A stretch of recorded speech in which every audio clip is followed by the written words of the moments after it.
Hello hello, ஏங்க உங்க அப்பாவை முதியோர் இல்லத்தில் சேர்த்துட்டீங்களா? சேர்த்துட்டேம்மா. எதுக்குமே வீட்டுக்கு வரக்கூடாதுன்னு சொல்லிட்டீங்களா? சொல்லியாச்சுமா.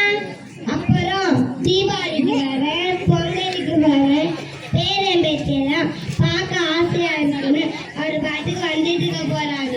வரமாட்டாரு வரமாட்டாரு. எதுக்குமே வீட்டுக்கு வரக்கூடாதுன்னு சொல்லிடுங்க. வச்சுட்டுமாங்க? சரிம்மா.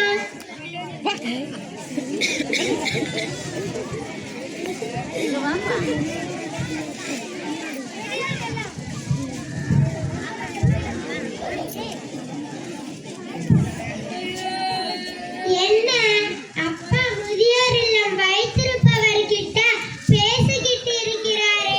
சரி, என்னன்னு போய் பார்ப்போம்.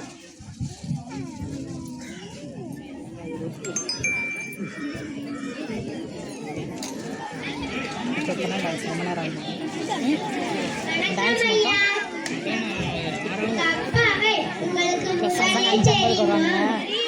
எப்படி தெரியும்?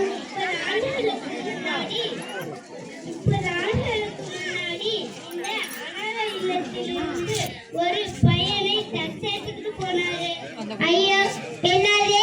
30 ஆண்டுகளுக்கு முன்னாடி ஒரு பையனை தத்தெடுத்துக்கிட்டு போனாரா? ஐயோ, அப்ப அது நான் தானா? அப்பா, அனாதையா இருந்த எனக்கு வாழ்வு கொடுத்தீங்க. உங்களையே நான் அனாதையாக பார்த்துட்டேன்னு என்ன மன்னிச்சுங்க. வாங்கப்பா, நம்ம வீட்டுக்கு போலாம். நான் உங்களை நல்லா பார்த்துக்கிறேன். இல்ல அந்த போட்டோ எடுக்கறாங்க. அங்க இடம் இருக்கு பாருங்க. குழந்தைகள் மாதிரி நல்லபடியாக பார்த்துடுங்க. நான் பண்ண தவறை நீங்களும் பண்ணிடாதீங்க. இன்று நாம் பார்த்த நாடகம் வெறும் கற்பனை அல்ல, நம் சமூகத்தின் கசப்பான நிதர்சனம்.